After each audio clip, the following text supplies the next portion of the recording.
Hi there. Today we're going to be using the data X-ray to complete a data mapping exercise. Let's start by signing into the application, and we're taken to the Browse tab of the data X-ray, where we can see the data sources that have already been connected to the application listed out for us. In the structure section here, we have a SQL database, and moving across to the unstructured section, we have a managed storage repository also available to us.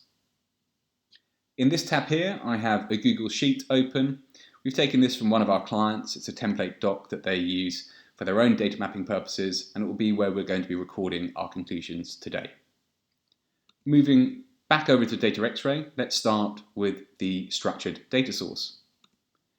Moving into the structured data sources screen, we can start scanning it straight away with the Data X-ray's default data privacy classifier.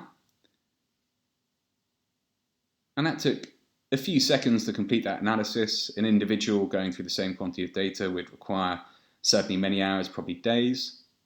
And we can see that the Data X-ray's results have been returned in three formats for the user: a summary of the data source, which details the personal data classes found and their frequency, an interactive scan map that provides the user with some visual information as to areas of the data source which they may want to be concerned about and areas of less concern, and then finally a more detailed table by table, column by column analysis of the data privacy risk assessed by the Data X-ray.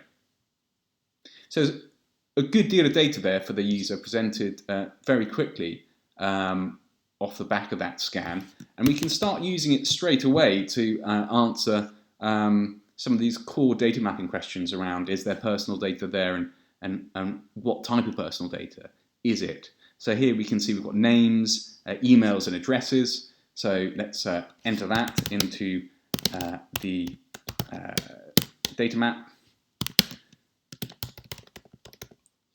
And let's see if we can discover anything else from the information that is provided to us by the Data X-ray to answer any more of these queries around, say, for instance, the description of the data source. Well, looking at the table titles here, customers, employees, invoices, orders, very much looks like business as usual data. So let's put it down as a business as usual database, and BAU for purpose as well. Security, well, we know to put personal data in, so it should be highly secure.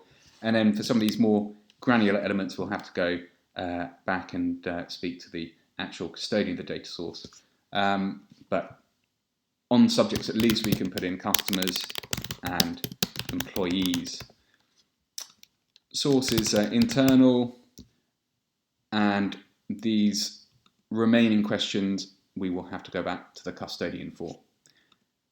Now let's complete the same exercise for the unstructured data source. Very much going through the same process, selecting the default data privacy classifier from the Data X-ray's available classifiers. And that will take a moment or two to complete, perhaps a spot longer given its unstructured data. But again, that was a pretty prompt response from the Data X-ray. We can see those results are returned again in those three formats. A slight difference here is that we're looking at actual files, so we can perhaps read the file titles and actually go into the documents themselves. But we're just looking at the data map for our present purposes. So let's go back to here. Is there personal data there? Yes, we can see it certainly is, and it takes the form of addresses, names, and individuals.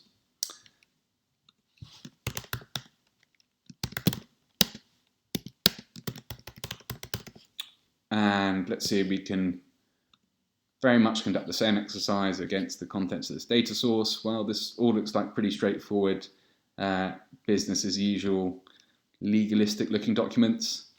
So let's call it an end user repository. And it's very much business as usual.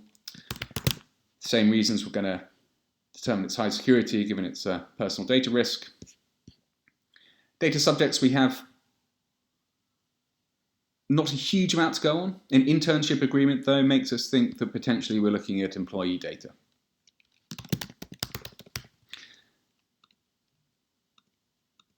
And all other fields will have to return to the custodian for that super granular questions of use and context. But in short, that is your data mapping exercise completed using the data X-ray. If you imagine, if you have to go through many data sources in one exercise, the data X-ray can radically reduce the amount of time that you'll be taking on any of this, and will be able to drive fantastic efficiencies for you and your team in all your data mapping work. Thanks for your time.